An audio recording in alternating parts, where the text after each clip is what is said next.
Greetings, my minions and mininettes. Welcome back to the show about your favorite genre. This is Absolute Horror.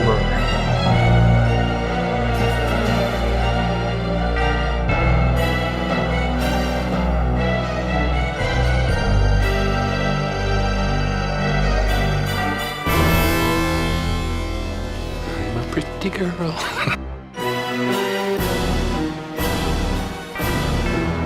Good evening, and welcome to our nightmare.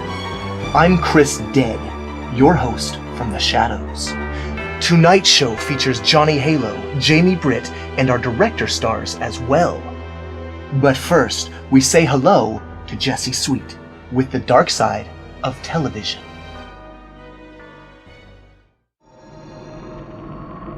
Thank you, Mr. Dead. Picture this. You wake up from a coma. Everywhere you turn, there's death, destruction, and zombies. What would you do? Find out next on The Dark Side of Television.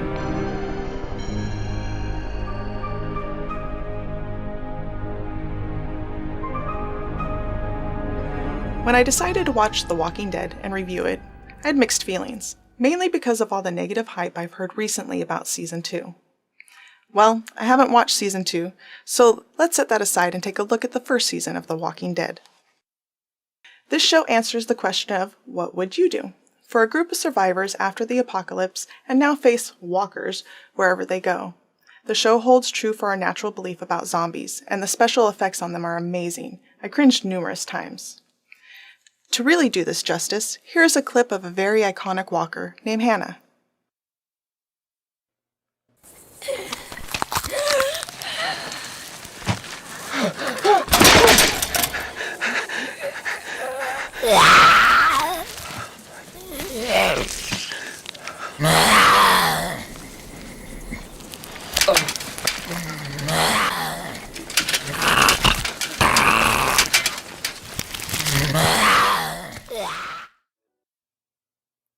The cinematography is excellent. The producers went the extra mile to keep the level of suspense very high during each episode. And they really have the viewer right where they want us. I'm usually quick to point out holes in the plot of whatever I'm reviewing. But as for The Walking Dead, so far, so good. We'll see if this continues as the show progresses. The Walking Dead has all the elements I love in a show. High tension, monsters, and an amazing level of drama. Man versus man, man versus monster, man versus nature, and the need for human companionship. I was hooked from the very first scene, and I was continually wanting more after each episode. I connected with each of the characters instantly, and can't wait to see how the storyline progresses. I'm looking forward to watching Season 2, and I heard they're going to film a Season 3. With as much action as there is in each episode, I'm curious to see if they can hold the plot for an entire 3 seasons. My hopes are high for this show, and I strongly recommend watching Season 1 of The Walking Dead. That's all for my show. I'm Jesse Sweet, and I'll see you next time on The Dark Side of Television. We've had quite a few requests for that review, Jesse. Well done. Coming to you now, the director of Absolute Horror, Chris Riley, with his thoughts on horror and science fiction. Hi, I'm Chris Riley, the director of Absolute Horror. You might be asking yourself, well, if he's the director, who's directing the show right now? The answer is simple. No one. No one is directing the show right now. I just hit the lights, turned on the camera, walked on over, and sat right down. It's just that easy. I'll just edit it all out later. It's amazing what you can do with computers nowadays, and that's why I love sci-fi. Tonight's movie is a real doozy. Is it a horror film? Is it a sci-fi flick? That's coming next on Absolute Sci-Fi.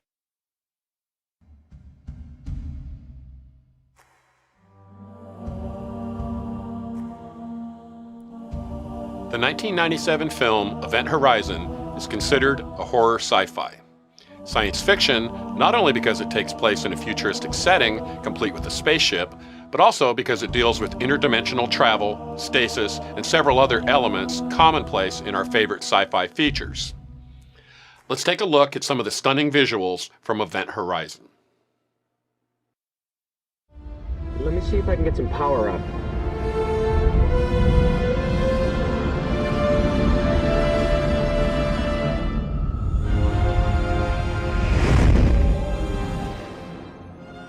That's the core of gravity drive.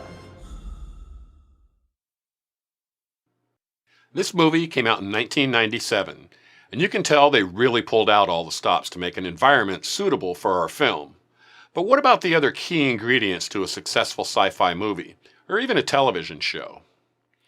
We normally expect to find a little more drama in the genre, interplanetary politics, a look into the personal lives of our characters, and more often than not, personal and even romantic relationships. We won't be finding any of that in this movie. To be fair, this is a horror movie at its core. We don't have time to develop any of the plot devices that would be needed to let us get to know our characters. We jump straight into the action. The ship has been somewhere bad, and it's brought back something scary with it. Let's take a look at the horror side of Event Horizon. Let me show you.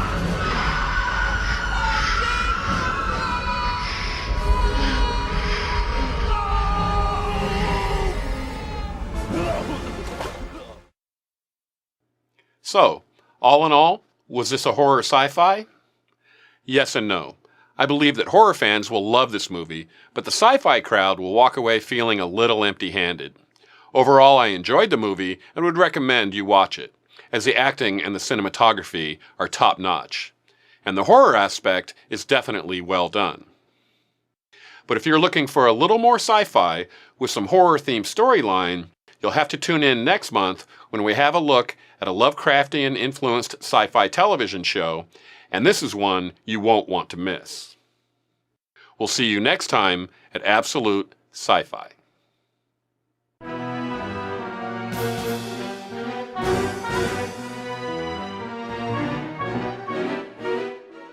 This month, we are presenting Part 1 of Apocalypse 101, Beginnings and End. What's apocalyptic? Well, it's the end of the world as we know it, and I feel fine. With so much to sift through, and being a bit of a purist, we've limited offerings to movies that provide three basics. A qualifying event resulting in global societal deconstruction. This must be global. We will treat micro-apocalypses in the next show. B, sufficient storyline to both define the new world and detail personal survival, and hopefully development of a new societal norm. And C, projection of the future. Either resolution, survival of humanism in an inhumane world, or disillusion, we are all well and thoroughly screwed. And on the third hand, and much more typically, room for a sequel.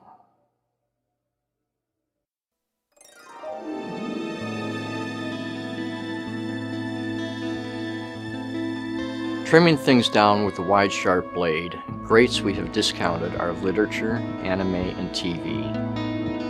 To science fiction, here's where we start hurting feelings. Not making the cut are Terminator and The Matrix, Planet of the Apes, Waterworld, ice caps melting, that's not an event, it's an historical age.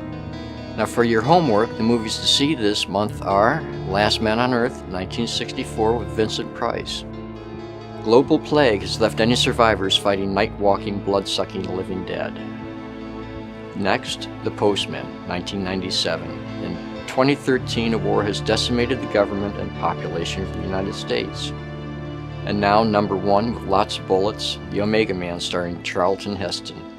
You may be bored with this, but Heston is the man, edging out his senior, Vincent Price, and having a serious edge over Will Smith. You better get used to it. He is the ultimate kick-ass solo survivor. Loved his condominium, plenty of pointers in this one. And I can't go on without praising Stakeland again. Best recent apocalyptic contribution.